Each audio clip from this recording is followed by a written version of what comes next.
حضرت عبداللہ ابن مسعود کو پتہ چلا، انہوں نے کہا غلط ہے یہ، ان کا یہ فتویٰ غلط ہے، 4 رکعت اللہ کے نبی نے کبھی حج کے دوران نہیں پڑھی، قصر کیا آپ نے۔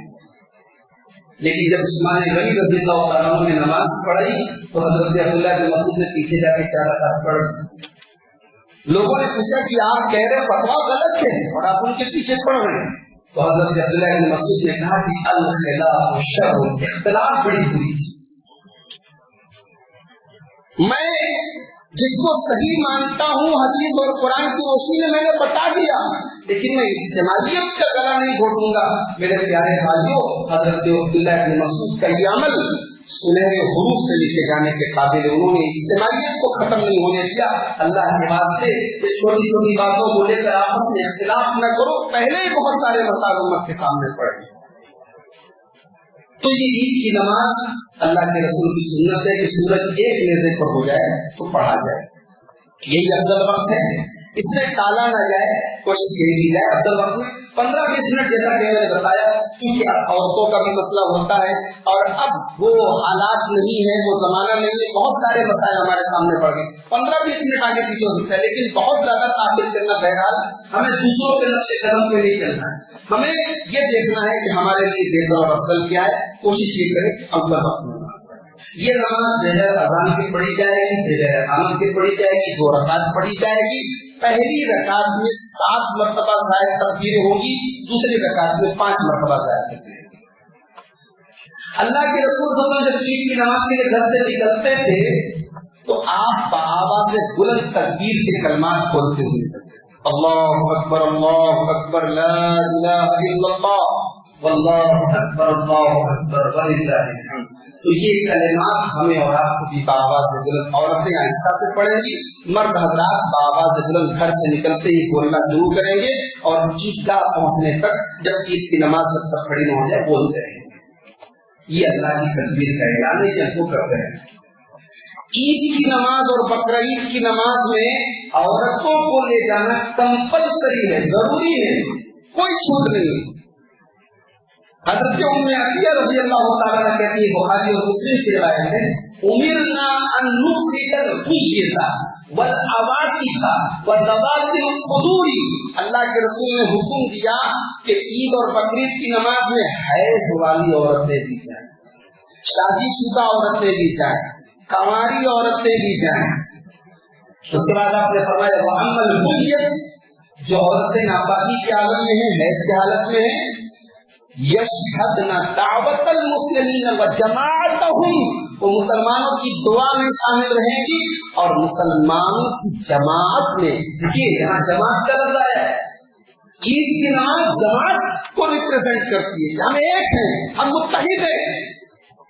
اللہ کے نبی نے فرمایا کہ حیض والی عورتیں جن کے اوپر نماز حرام ہے وہ بھی جائیں تاکہ اس اجتماعیت کو ثابت کرے کہ ہاں ہم ایک ہیں۔ وہ دعا میں شامل ہو، جو امام دعا کرتا ہے وَيَعْتَزِلْنَ مُصَلَّاهُمْ، لیکن نماز سے دور رہے گی، مصلی سے دور رہے گی۔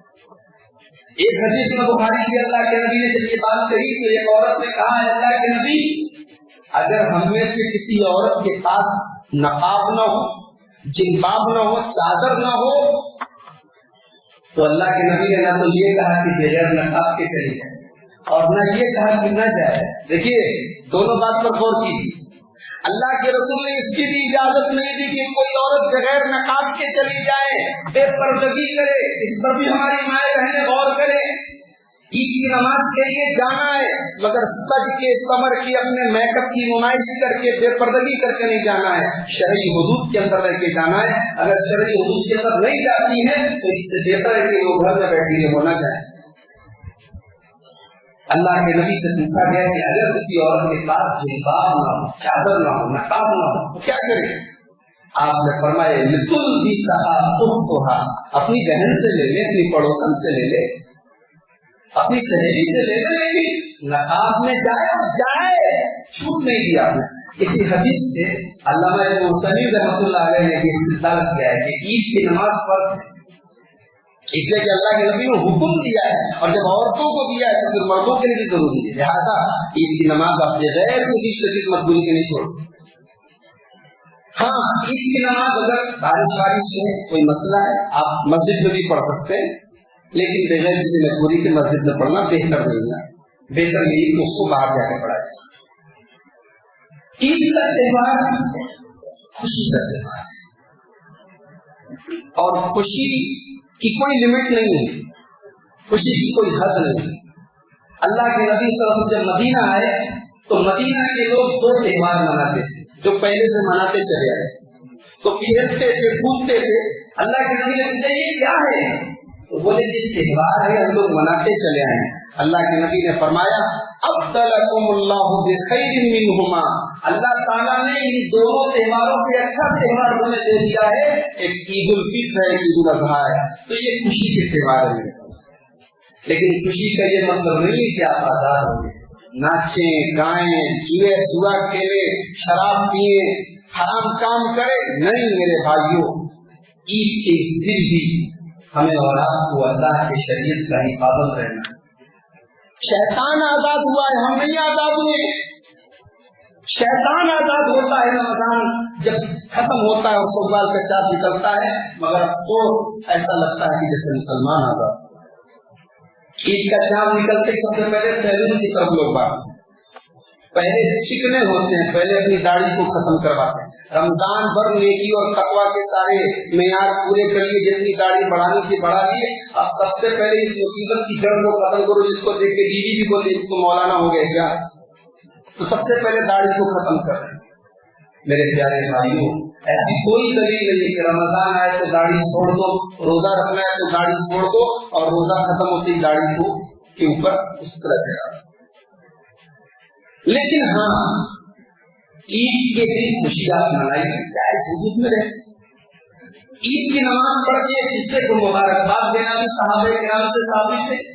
حضرت ابو امامہ طاہری رضی اللہ تعالیٰ عنہ کے بارے میں صحیح سند سے یہ روایت موجود ہے کہ صحابہ ایک دوسرے کو وش کرتے تھے، عید کی مبارکباد دیتے تھے۔ کیسے وش کرتے تھے؟ تقبل اللہ منا ومنک، اللہ ہماری نیکی کو بھی قبول کرے، آپ کی نیکی کو بھی۔ کیا وش کرنے کا بھی کیا طریقہ، مبارکباد دینے کا بھی کیا طریقہ ہے؟ ہم لوگ کیا بولتے سیدھے سیدھے عید مبارک، عید مبارک وہ بھی بول سکتے ہیں، عید مبارک وہ بھی ایک دعا ہے، عید مبارک ہو کا مطلب کہ اللہ برکت دے، لیکن اس سے بہتر جو صحابہ کا طریقہ ہے تقبل اللہ منا ومنک، یہ ہم بول رہے اس کے بعد عید مبارک کو بولتے ہیں۔ اچھا اب کیا ہوتا ہے کہیں یہ کسی گھر میں کہ اجنبی عورتوں سے مصافحہ کیا جائے، خالہ کی لڑکی سے مصافحہ ہو رہا ہے، چچا کی لڑکی سے مصافحہ ہو رہا ہے، عید مبارک، کسی بھی غیر محرم عورت سے آپ مصافحہ نہیں کر سکتے۔ اللہ کے نبی صلی اللہ علیہ وسلم فرماتے ہیں لَأَنْ يُطْعَنَ فِي رَأْسِ أَحَدِكُمْ بِمِخْيَةٍ مِّنْ حَدِيدٍ، لوہے کے ہتھوڑے سے تمہارے سر پہ مارا جائے، یہ زیادہ بہتر ہے تم کسی عورت کو مصافحہ کرو، اس سے بہتر ہے۔ لہذا کسی نامحرم عورت کے ساتھ مصافحہ کرنا حرام ہے۔ خالہ کی لڑکی نامحرم ہے، چچا کی لڑکی نامحرم ہے، کزن سسٹرز جتنی یہ سب نامحرم ہے، ان کے ساتھ آپ مصافحہ نہیں۔ ایسے آپ زبانی مبارکباد دے دیجیے سلام کر کے، لیکن کسی سے ہاتھ نہیں ملایا گیا۔ اسی طریقے سے عید کے دن ہمارے بہت سارے بھائی فلمیں آتی ہیں اور ہاؤس فل ہوتی ہے، کامیاب ہوتی ہیں، ہمارے یہ عید والے مسلمان اس کو کامیاب کرتے ہیں۔ اللہ کے واسطے مہینے بھر کی عبادتوں پر ایک دن میں پانی نہ پھیر دو میرے پیارے بھائیوں۔ میں انشاءاللہ آج کی رات میں جو درس دوں گا اس میں اس پر روشنی ڈالوں گا کہ کیا نیکیوں کا یہ سارا ماحول رمضان بھر کے لیے، کہ ہم ایک مہینے کے لیے مسلمان، کیا اس کے بعد اسلام کے تقاضے ہم سے ختم ہو جاتے ہیں؟ میرے بھائیوں یہ تو منافق کا کام ہے، یہ تو اللہ کے دشمن کا کام ہے کہ وہ کبھی اللہ کا فرما بردار ہو جاتا ہے، کبھی نافرمان ہو جاتا ہے۔ اللہ ہمیں اس منافقت سے بچائے، اس دوست کی نظریے سے بچائے۔ اور آخر میں یہ کہوں گا میرے پیارے بھائی کہ عید کا یہ تہوار ہم مسلمانوں کا ایک بڑا تہوار ہے، وسیع تہوار ہے۔ 2 ہی تہوار ہمارے پاس ہیں، اس میں سے پہلا تہوار ہے۔ اس تہوار پر ہماری کسی حرکت سے غیر مسلموں کو یہ نہیں لگنا چاہیے کہ ہم ایک اجڑ اور ایک بدتمیز ہیں۔ ہم یہ تہوار انتہائی سکون کے ساتھ منائیں، انتہائی اسلام نے جو سادگی ہمیں دی ہے اس سادگی کو ہم ریپرزینٹ کریں۔ ہمارے کسی عمل سے بھی ایسا نہیں جھلکنا چاہیے کہ ہم اللہ کے رسول کے ماننے والے، آپ غور کیجیے ہمارے نبی نے خوشی منانے کا بھی کیسا طریقہ ہمیں بتایا۔ سب سے بڑا تہوار چل رہا ہے، اسلام کا سب سے بڑا تہوار ہے اور اللہ کی بڑائی بیان کی جا رہی ہے۔ لوگ عیدگاہ کی طرف جا رہے ہیں، بیویوں کو لے کر جا رہے ہیں، بچوں کو لے کر جا رہے ہیں، اور زبان پر ایک ہی کلمہ ہے، اللہ اکبر لا الہ الا اللہ۔ اے اللہ تیرے سوا کوئی معبود نہیں، تو سب سے بڑا ہے، واللہ اکبر وللہ الحمد۔ اے اللہ تمام تعریفیں تیرے لیے۔ غور کرو میرے پیارے بھائیوں، یہ مسلمان کا تہوار ہے، نہ کوئی پٹاخہ چھوٹ رہا ہے، نہ کہیں ڈانس ہو رہا ہے، نہ ناچ ہو رہا ہے، نہ گانا ہو رہا ہے۔ یہ تربیت کرنے والے کون ہیں؟ جناب محمد رسول اللہ صلی اللہ علیہ وسلم نے آپ نے ایسا تہوار ہمیں دیا ہے، آپ نے خوشی منانے کا ایسا طریقہ ہمیں اور آپ کو دیا ہے کہ اس طریقے کے اندر بھی کوئی غیر اسلامی چیز نہیں ہے۔ ذرا آپ یاد کیجیے اللہ کے نبی کی سیرت کا وہ واقعہ۔ نبی اکرم صلی اللہ علیہ وسلم جب مکہ میں داخل ہو رہے ہیں، 10,000 صحابہ کرام کو لے کر داخل ہو رہے ہیں۔ کتنا بڑا دن ہے، کتنا عظیم دن ہے۔ یہ وہی مکہ ہے جہاں سے میرے نبی کو نکالا گیا تھا، جہاں سے میرے نبی کو جانا پڑا تھا۔ یہ وہی مکہ ہے جہاں سے نکلنے کے ٹائم اللہ کے نبی نے مکہ کی طرف آخری نظریں ڈال کے کہا تھا، اے مکہ انک لاحب البلاد الیہ، اے مکہ مجھے پوری دنیا میں سب سے زیادہ کسی شہر سے محبت ہے تو تجھ سے، تو میرا وطن ہے، لیکن اے مکہ میں تجھے چھوڑ کے جانا نہیں چاہتا ہوں، مجھے مجبور کیا جا رہا ہے، مجھے نکالا جا رہا ہے۔ آج اسی مکہ میں جناب محمد رسول اللہ صلی اللہ علیہ وسلم فاتحانہ شان کے ساتھ آئے، جہاں آپ کو مجبوری میں نکالا گیا تھا، 10,000 صحابہ کرام کی فوج لے کر داخل کی جائے۔ ہونا تو یہ چاہیے تھا کہ سینہ اکڑا ہونا چاہیے تھا، ہونا تو یہ چاہیے تھا کہ آنکھیں فخر سے اٹھی ہونی چاہیے تھی، مگر حدیث کی کتابیں بتاتی ہیں، سیرت کی کتابیں بتاتی ہیں کہ میرے نبی کی نظریں جھکی تھی، میرے نبی کی نظریں جھکی تھی، اور میرے نبی کی آنکھوں سے آنسو روا تھے، اور میرے نبی کی زبان پر اللہ کی تکبیر کے دربار۔ یہ ہے میرے نبی کی سیرت اور یہ ہے میرے نبی کا انداز۔ میرے پیارے بھائیوں، ہم اس نبی کے ماننے والے ہیں، اس نبی کے ہم امتی ہیں، ہمارا خوشی منانے کا طریقہ بھی ایسا ہی ہونا چاہیے۔ ہم عورتوں کو لے کر جائیں، بچوں کو لے کر جائیں، اس خوشی میں ہم سب شریک ہوں، اور جیسا کہ میں نے بتایا صدقہ فطر کا بھی مقصد یہی ہے کہ غریبوں کے چہرے پر بھی مسکراہٹ آئے۔ ہم اپنے پڑوس میں، اپنے محلے میں، خاندان میں، رشتے داروں میں دیکھیں کون۔ اور ایک بات یہ بھی یاد رکھیں، زکات کی تو 8 مسائل ہیں۔ زکات کے بارے میں سورہ توبہ میں کہا گیا کہ اللہ کی راہ میں بھی دے سکتے ہیں، قرض دار کو بھی دے سکتے ہیں، فقیر اور مسکین کو بھی دے سکتے ہیں، اور اسی طریقے سے مسافر کو بھی دے سکتے ہیں، مگر صدقہ فطر صرف فقیر اور مسکین کو دیا جائے گا۔ صدقہ فطر کے وہ 8 مسائل نہیں ہیں۔ صدقہ فطر آپ اپنے سماج میں دیکھیں تو غریب ہے، ضرورت مند ہے، ان کی آپ تو یہ چند اہم باتیں تھیں صدقہ فطر اور عید الفطر سے متعلق۔ اللہ تعالیٰ سے دعا ہے رب العالمین ہم کو قرآن و حدیث پر چلنے کی توفیق عطا فرمائے۔ اللہ تعالیٰ ہمیں صحیح طریقے سے صدقہ فطر نکالنے کی توفیق دے۔ اللہ تعالیٰ ہمارے دلوں میں جو ایک دوسرے کے خلاف بغض ہے، عداوت ہے، نفرتیں ہیں، فتنے ہیں، اللہ ان کو دور کر کے دلوں کو ملا دے۔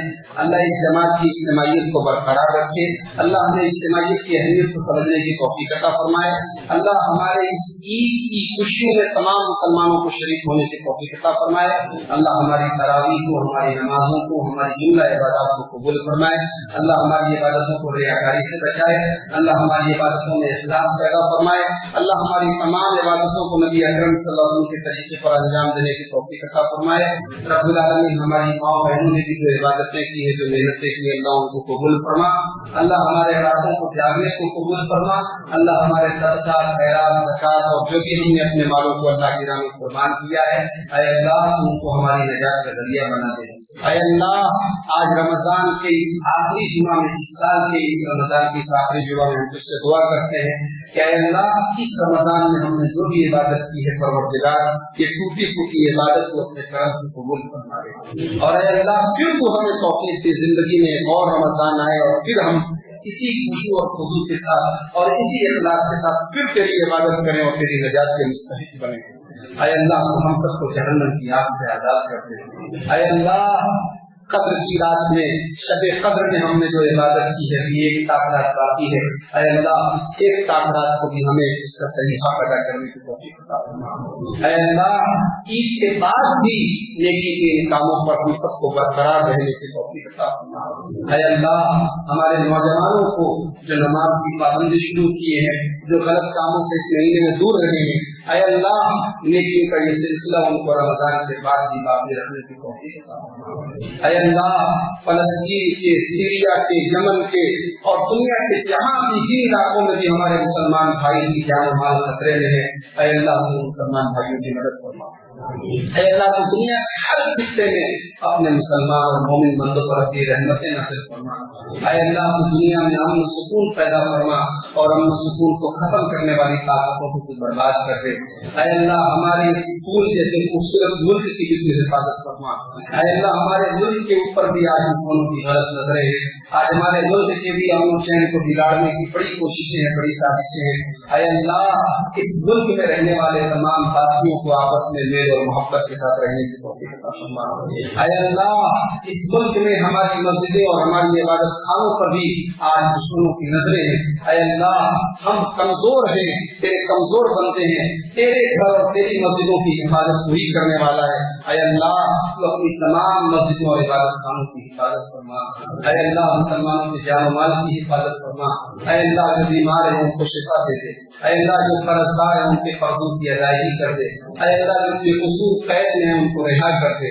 اے اللہ جو غریب بیچارے عید کی خوشیوں کا انتظام اپنے بچوں کے لیے نہیں کر پا رہے، پروردگار ان کو جائز اور حلال طریقے سے ان کے لیے روزی روٹی کا انتظام فرما دے۔ اے اللہ ان کے بچوں کے چہرے پر بھی مسکراہٹ لا دے۔ اے اللہ ہم میں سے جو لوگ انتقال کر چکے ہیں، دنیا سے جا چکے ہیں، پروردگار ان کی بخش اور مغفرت فرما دے۔ اے اللہ ان کو قبروں میں چین و سکون نصیب فرما۔ اے اللہ جو زندہ ہیں ان کو ایمان پر زندہ رکھ۔ آمین وآخر دعوانا الحمدللہ رب العالمین۔ الحمدللہ وکفى وسلام علی عباده الذین اصطفى أما بعد۔